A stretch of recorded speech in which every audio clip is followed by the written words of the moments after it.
Hello, welcome to this webinar. I'm glad you could join me today.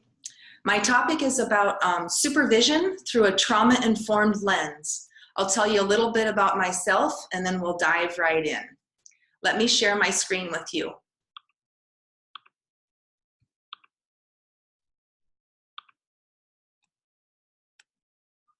Thank you for your patience as this loads. So again, I'm Jan Powers. I received my master's from the University of Iowa and became a school counselor. I was able to practice as a school counselor for 10 years.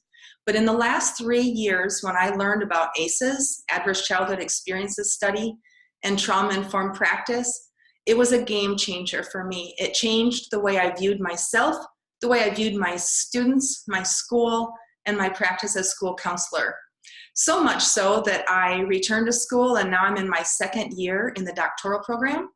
And here's my email. After you've watched this, if you have any questions, I'd be glad to discuss it with you further, because the trauma-informed movement affects everyone differently. For me, it was a game changer.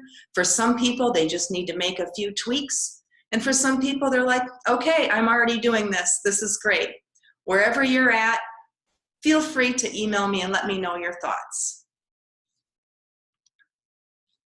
So supervision through a trauma-informed lens might change the way you see yourself and see your roles as a supervisor.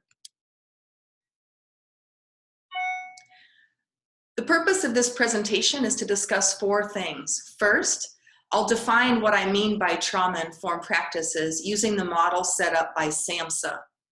Next, I'll give you an overview of how trauma-informed practices came to be, starting with the ACEs study. I'll explain toxic stress, and then resilience. I'm going to be bringing some new ideas of resilience, new from the research that gives us a broader perspective of the positives that can come after trauma. Next, we'll explore how this looks in Iowa as we've gathered our own information and data across the state. I'll tell you how it's affecting education and how I personally engaged with some research bringing it to the schools, and then how it affects school counseling. Lastly, after you've heard this, I hope you're reflective throughout. We'll have a little discussion about a trauma-informed approach in supervision. So to define trauma-informed practices, in the schools in particular, the way we did our research was thinking of it in terms of increasing adult skills and capacity for handling student behavior. Here's the 4 pieces from SAMHSA. They all start with R, so it's our 4 R's. Number 1, realizes the impact of trauma and the hope of resilience. When you hear the word trauma, you might think, oh, this is a heavy subject, but trauma-informed practice always includes the hope of resilience. Number 2, recognizing the signs and symptoms of trauma. Number 3, responding using trauma-informed policies, procedures, and practices. And number 4, resisting re-traumatization. If you desire to be a supervisor through a trauma-informed lens, this is an overview of what that will mean as you understand more about what goes into trauma-informed work. You'll be practicing these 4 R's. So we use the phrase the trauma-informed lens. The reason we use this phrase is because it isn't a new program. It isn't a defined set of things that you do or don't do, although there are some guidelines that might change what you do. But a lens is a way of seeing the world. It's a way of seeing yourself and others. It's a way of viewing your community through a deeper understanding of the science behind both trauma and resilience. We'll be exploring those aspects that science has brought to us, in particular looking at neuroscience. Another reason it's good to call it a trauma-informed lens is because you will take those lenses off. Everybody does. Whenever you're in a new situation with new people that make you think, oh, what's wrong here? That's a clue to remind you to put the lenses back on and think, I wonder what has happened here. And even though I've been working on these trauma-informed practices for several years, I still have to keep putting those lenses back on. We revert to old ways of thinking and believing and behaving. So let's look at the 4 R's again, and let's think of it as the examples that might present in schools. So the first one was realizing the impact of trauma and the hope of resilience.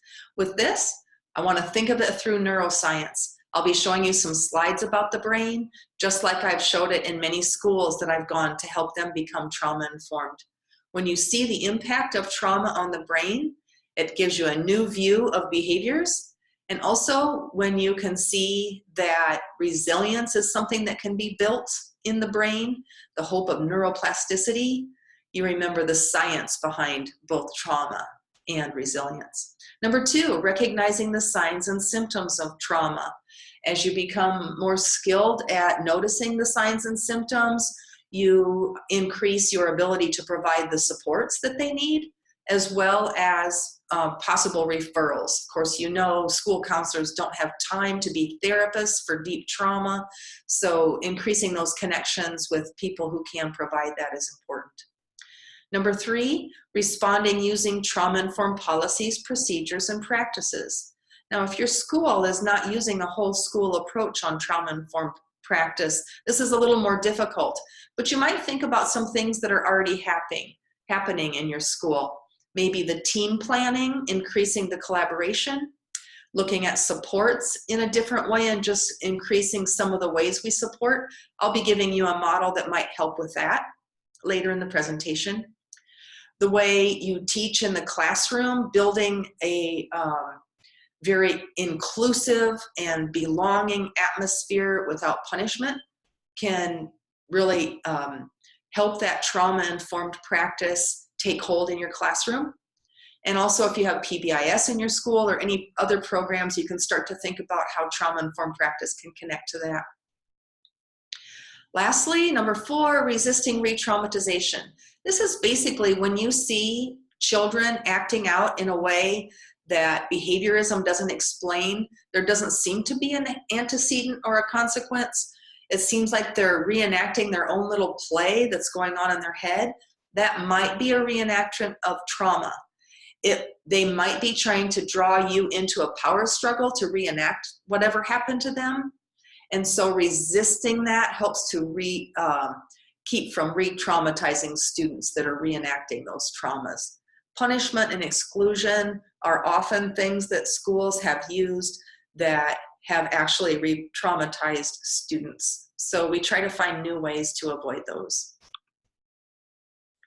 Just to make sure we don't get off on a wrong start here, this has happened in some schools when they've been briefly introduced to trauma-informed practice. They make some mistakes in their assumptions about it. So let me just be very clear that trauma-informed practices are not an excuse for disruptive behavior. They are not a way of being too soft or letting kids get away with things. And trauma-informed practices are not about pity. So sometimes when teachers are just starting to get on board with the trauma-informed movement and they learn about a trauma that a student has had, they might say, well, if I'd have known that was going on, I might have treated them differently. Well, trauma-informed practices helps people to have the right principles in place so that it doesn't matter if you know about a trauma or not. You're treating all kids with this tier 1 level of compassion and belonging and understanding and resisting the urge to use power and authority that might reenact trauma for a student. Again, that doesn't mean we're excusing behavior or being soft or letting kids get away with it. It's really about our approach, our tone of voice, being in a problem-solving mode, understanding brain function, all of these things. You won't learn all of these today in this setting, especially if this is the first time you've been exposed to it, but bear with me and we'll cover the basics and hopefully it'll give you something to reflect on in your own practices, and then in particular, how you help your supervisees relating with your students of trauma, as well as your tier 1 level. So, Trauma-informed practices do provide an expanded context for behaviors, depersonalizing them. They provide tools to work with students in which other methods might not work. To sum it up, I would say it's high expectations with varied supports depending on their need. And lastly, trauma-informed practices do provide a compassionate, whole child approach that fosters problem solving, skill building, and reduces punishment, suspensions, and expulsions, which is often one of the goals in a school district. So what started the trauma-informed movement? Well, it is a grassroots movement which has spread like wildfire since the Adverse Childhood Experiences Study. The Adverse Childhood Experiences Study was in the 90s, and the implications of that study have caused many sectors across society to view their work in new ways. It's called a trauma-informed approach. And the reason that this matters, well, some people have said, some experts have said, that it may be the most critical public health discovery of our time. I'll talk more about that on the next slide, but I want to draw your attention to the link at the bottom here. As you learn more about this throughout this presentation, come back to this cool toolkit if you'd like to learn more. It's a nice separation of different topics that we'll cover today. So the ACE study, here's a link that you can go to if you'd like to learn more, acestudy.org. It was done by the Kaiser Permanente Medical Group in conjunction with the CDC. It's called the Adverse Childhood Experiences Study because they researched 10 main adversities that happened before the age of 18 and then compared it to the lifelong trajectory of their health outcomes, and found that the more ACEs in childhood, the greater chance of people having some of the most deadly diseases, some of the most significant health adversities throughout their lifespan. It's the largest scientific research project of its kind to date, including over 17,000 people, lasting over a decade. The collaboration was between Fility and ANDA, and you can read many research follow-ups by them since. Basically what they did is they analyzed the relationship between multiple categories of childhood trauma and health and behavioral outcomes later in life. So if you take a look at these pyramids, this is a very interesting summary of what they found. Look at the pyramid on the left first. This was the one that they made when they first did this study. You see on the left, it's talking about lifespan from conception to death. The foundation is the adverse childhood experiences and analyzing how many they've had. The next level is social, emotional, and cognitive impairment, which can lead to adoption of health risk behaviors, which leads to disease, disability, and social problems, which can lead to early death even as much as 20 years earlier. So that's part of why it impacted so many people to learn about this. Even doctors, though, when they first heard about it, said, what does this have to do with us? And the researchers were kind of teased for going this route. But as more people looked at it and understood it, we've gotten more scientists on board with understanding it. And so that leads to the next pyramid on the right. You can see that they have looked at things like epigenetics, which is how it can affect you at the DNA level, and trauma can be discovered in the DNA of people up to 2 generations later from very significant trauma, such as the Holocaust. So the bottom level is generational embodiment and historical trauma. And next is social conditions or local context, the environment that can lead to trauma even before someone is born. And then when you cross that black line into the blue foundation, this is after birth, after they were born up through age 18, complex trauma and ACEs. We're calling it complex trauma because sometimes it's what you would call toxic stress, adversity over time, maybe not just one large traumatic event, but maybe it's many things causing toxic stress over time. If you look at the next level, you can see that with new science looking at it, we've changed the words to allostatic load and disrupted neurological development.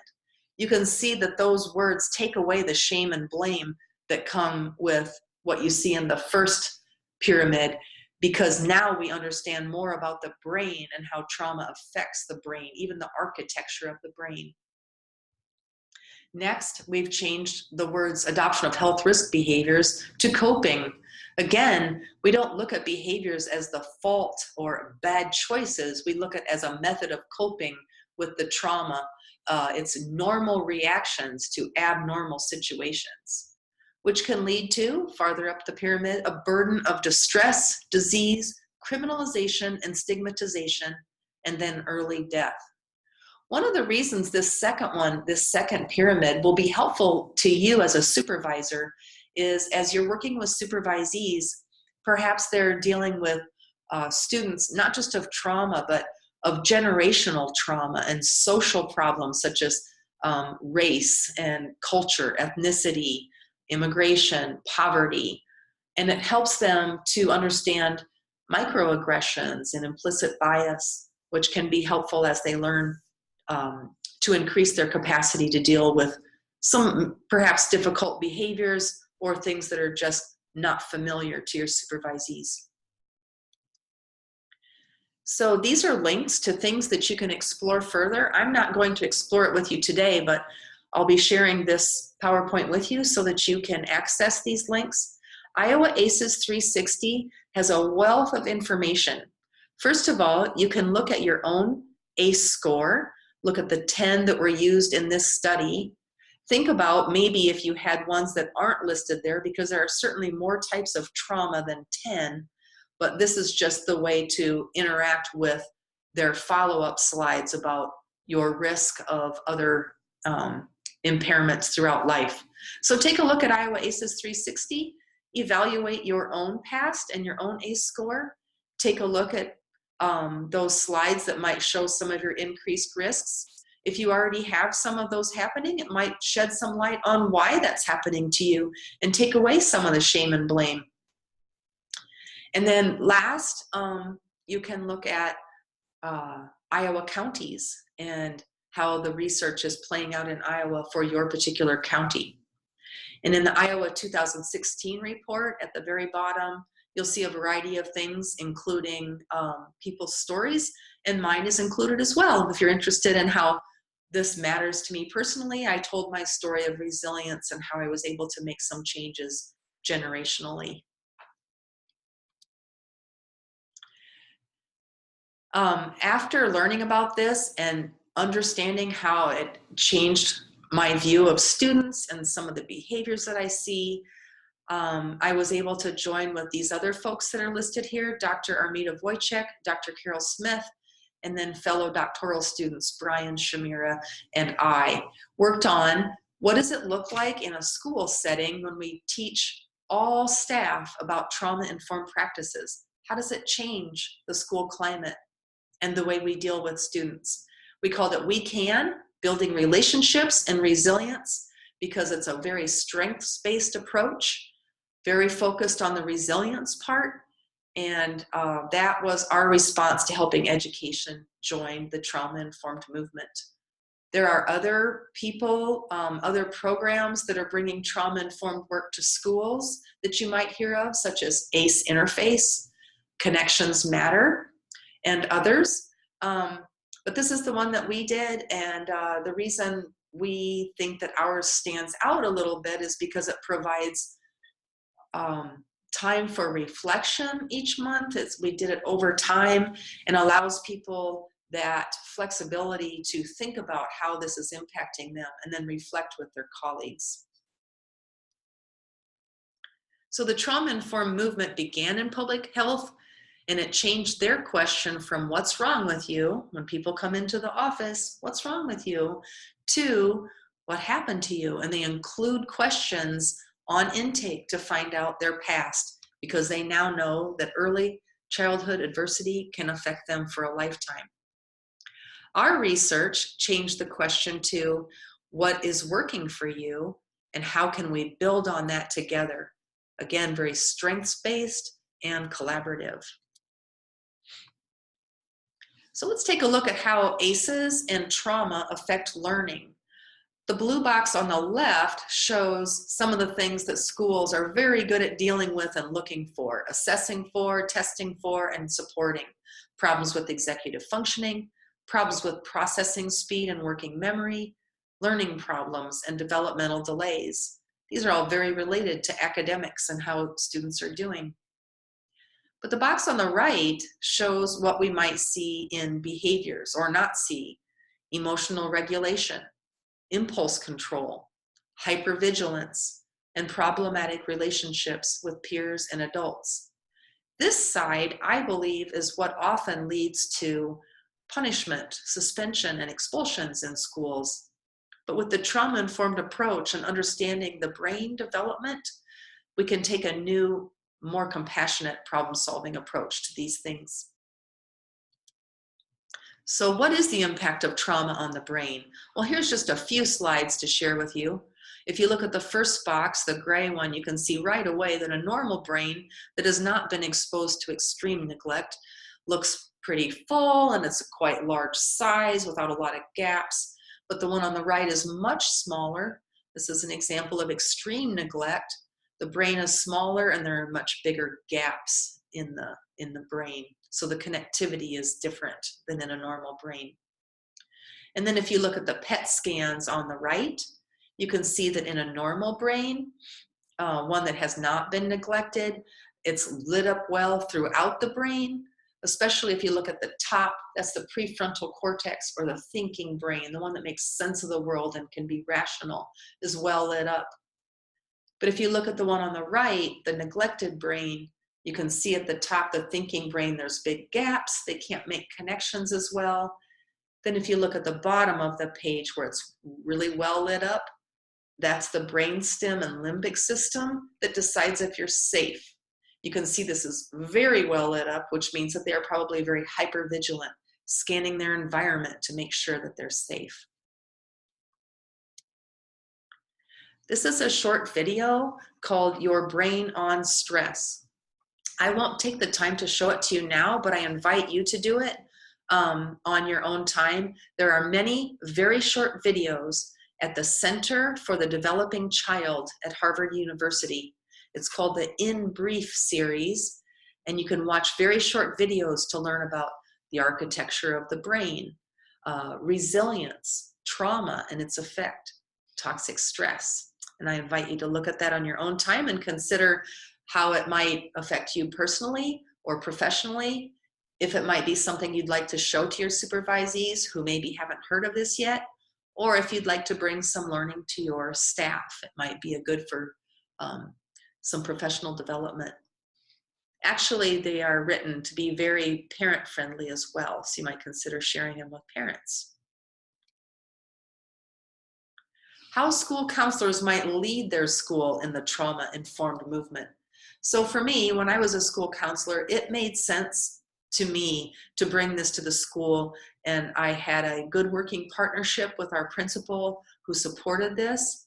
Here's the way it looked in our school to some degree, and it's going to look different in different schools because, as you know, school communities are all different and all at different places in their learning.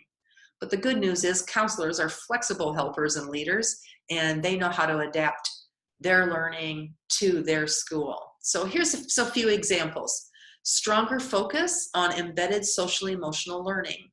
That's where the whole school owns the teaching and learning around social emotional issues. So the counselor may become more of a leader in this, maybe co-teaching their classes, bringing more learning such as zones of regulation that can help with the whole school approach, maybe being the person in charge of assessing how that's being developed. The next one is stronger connections with community to meet school needs. Counselors are already trained in this, but as more sectors of society are becoming trauma-informed, they are all wanting to reach out and collaborate across sectors, particularly with schools. So being ready for that and being a leader in that can be important.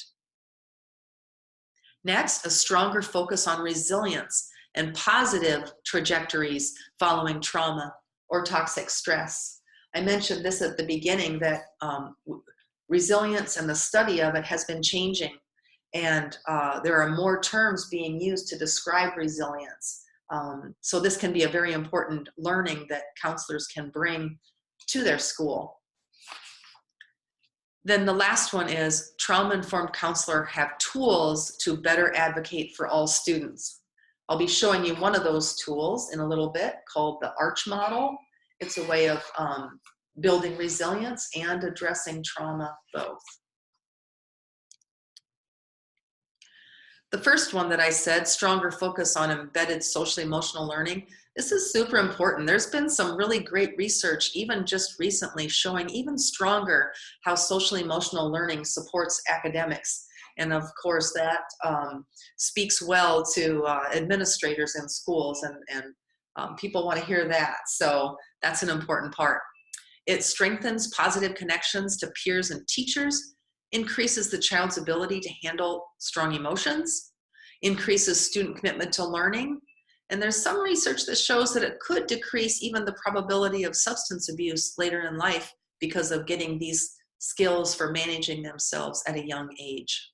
The trauma-informed approach helps teachers embrace their role in this, and understanding behavior and learning based on neuroscience increases our understanding of how this trauma-informed approach can support this change.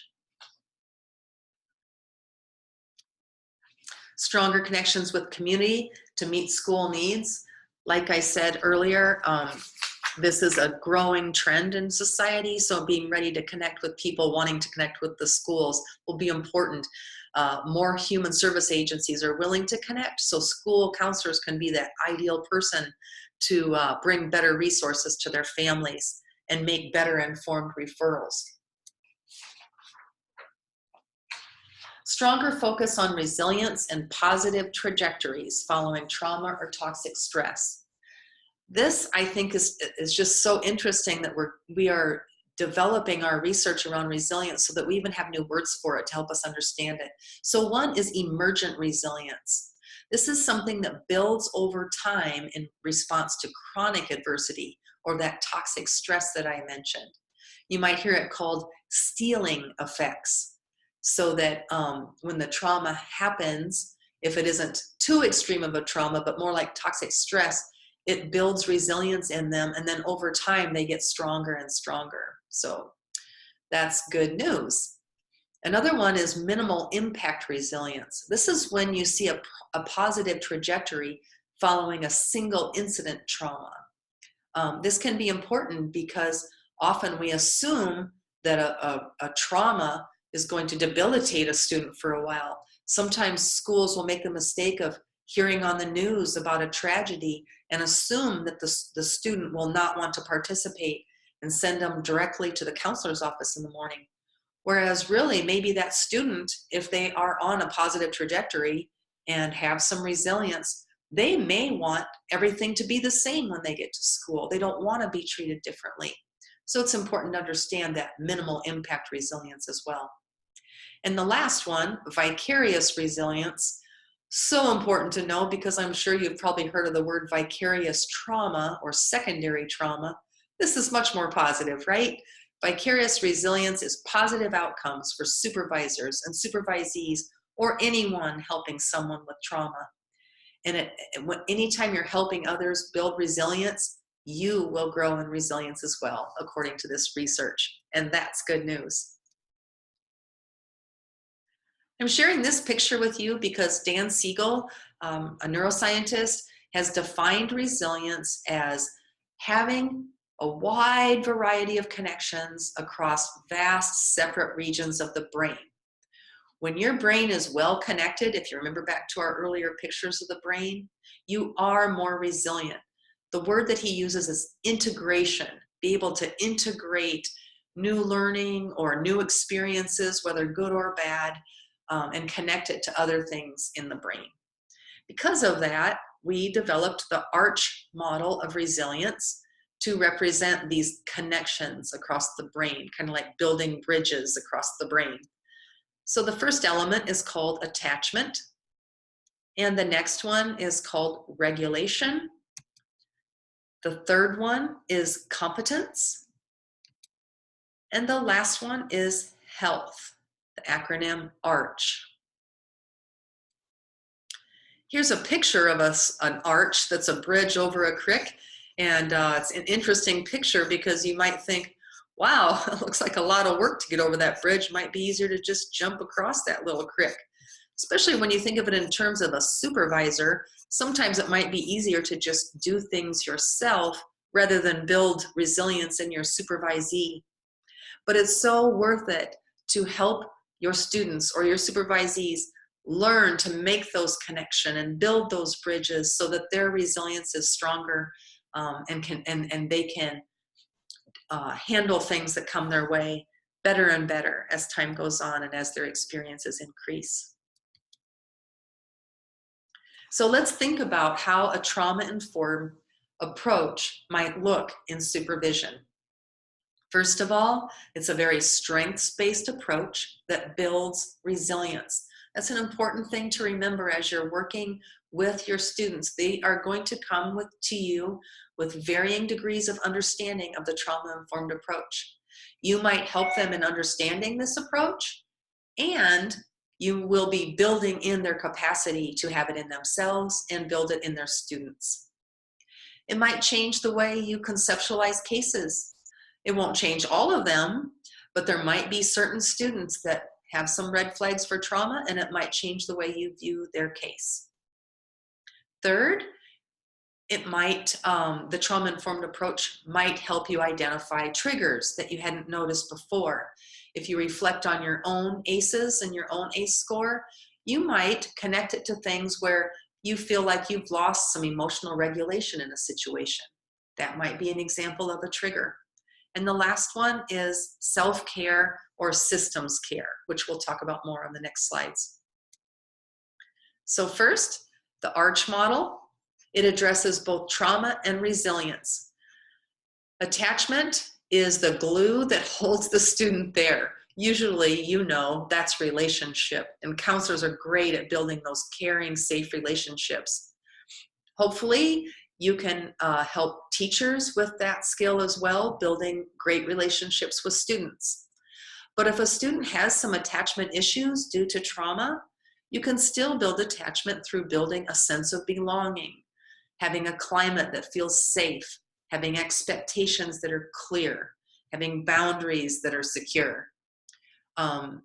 Knowing that the teacher or you or someone looks forward to them coming to school and notices. Or it could be having a feeling of purpose or mattering, maybe bringing their competence to play, something that they can add to the community. That might be their sense of attachment.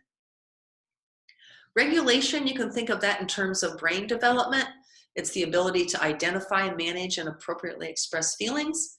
It might be connected to executive functioning, working memory, inhibitory control, problem solving, goal setting, all those regulatory parts of the brain and child functioning for success in school. Competence is simply the strengths, successes, and skills that you find in anyone and everyone. And last is health. You know, when you've had a night of no sleep or haven't been eating right, how that affects your brain and your ability to be competent. That's true with everyone. So keeping the health part there to assess basic needs of nutrition, sleep, physical and mental health status, watching your own self-care and systems care, and knowing when to make referrals. And then you can see when something becomes stronger, such as, let's say, through teaching of regulation, their executive functioning gets stronger. Maybe that becomes a competence. That is certainly a goal, is taking anything that has needed support and build it until it's a competence. How about case conceptualization through a trauma-informed lens?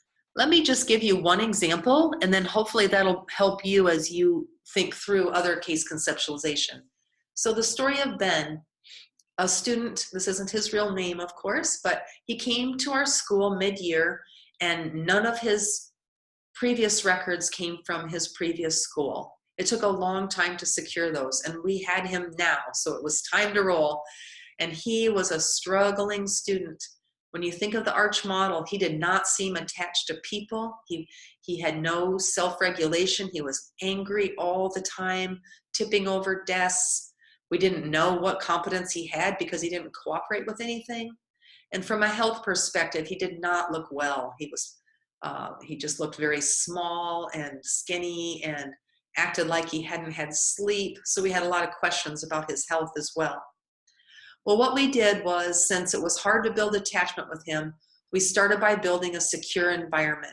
We taught him the expectations of the classroom. When he needed to be removed due to safety, it was never with a punitive view, but to help him understand that we were keeping him and his classmates safe. We used a problem-solving approach to get him back in there so that the teacher could build attachment in the classroom. Finally, he started to connect with a para who was helping him with his reading skills, and she found out once he cooperated with her that he was a very good reader. So that was his competence in the arch model.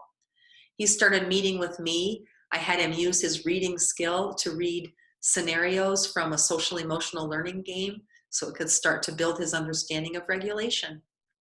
Next, we invited some of his peers to come to us in the school counseling room so that he could build some attachment with them while showing him his competence as being the reader. And as they collaborated together in trying to solve these social problems, they built regulation together. Fortunately, after time, the mom understood that we loved her child. He was safe there. We were helping him. She was then willing to talk to us and agreed to get further help outside with the pediatrician and with a therapist eventually for his attachment issues. Self-care to build compassion, satisfaction, and vicarious resilience. Aren't those wonderful phrases? We often hear about compassion fatigue and vicarious trauma, but this is a much more wonderful thing to think of, that you can actually build these positive trajectories when you deal with students of trauma. And self-care is very important for that. Here's a little diagram that might help you to remember that it's not just one thing. It's not a monthly binge watching of Netflix, but you need to address the whole person, your physical self, intellectual self, emotional self, spiritual self. So for example, physical might be your form of exercise or eating well or getting good sleep. Satisfying your intellectual self-care might be reading an uplifting book that helps you professionally or personally. Or it might be something unrelated to work. Emotional, that's generally considered your relationships. Sometimes that means spending time with the people who care about you most. Sometimes it might mean pruning out some of those relationships that are harmful and not in your best interest. And spiritual can mean the traditional faith-based or religion practices that help you, or it can be broader than that, just anything that nourishes your soul, maybe a walk in nature or taking a retreat. Remember to do this for yourself and also question your supervisee. How's their self-care going? Maybe use this example to make sure that they're addressing their whole self. Systems care is another way to think about self-care, using the ARCH model to build healthy communities. An important part of this is understanding boundaries and triggers. So boundaries are very important for healthy relationships. Everybody needs them, but students from trauma especially need clear boundaries. This could be true of your students. It could also be true of your supervisees. Having clear role definitions can help, knowing what's in your control and what is not. Helping navigate that with the supervisee is important. Remembering that compassion does not equal fuzzy boundaries. Couple your high and clear expectations with scaffolding to what they are able to do successfully. The formula for that is strengths plus supports equals success. Triggers, everyone has them. You just need to know what they are so you know what to do when they happen. A trigger can be any setting event that activates the limbic system, fight, flight, or freeze, and sets off an unexpected response, maybe a little over the top. It can be used to describe something that sets up a reenactment of previous trauma. Something might remind you of something that's happened to you before, so you overreact. That could be a trigger. Knowing your own triggers and helping supervisees feel safe and sharing theirs can help avoid a domino effect of setting off others. In other words, if you act unexpectedly, with more anger than usual. It might trigger someone else that reminds them of something that happened to them, and they might react differently, and that's the domino effect I'm speaking of. Triggers can confuse boundaries. If someone's triggered by something, they should seek community support. Normal boundaries may not be realistic at this point. So to sum up, many people are working cross-sector to build a more resilient Iowa.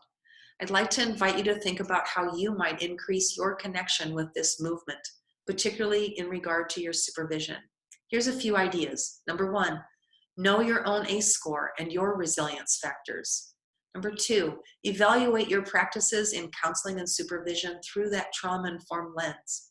That will take time. When you take the lenses off, remember to put them back on. Help your supervisees practice through a trauma-informed lens. Watch for possible triggers in yourself, your supervisees, your school staff, and students. And practice self-care and systems care, and encourage this often in your supervisees. Well, that concludes this webinar. It was packed full of lots of information. I hope you'll refer back to it if you need to, or if you have questions, remember my email address is on the first slide. I would love to talk with you further about it. Thank you for all you do as supervisors. Your work is so important to furthering our profession. And I hope that you find the trauma-informed movement to be helpful to that as well. Take care. Thank you.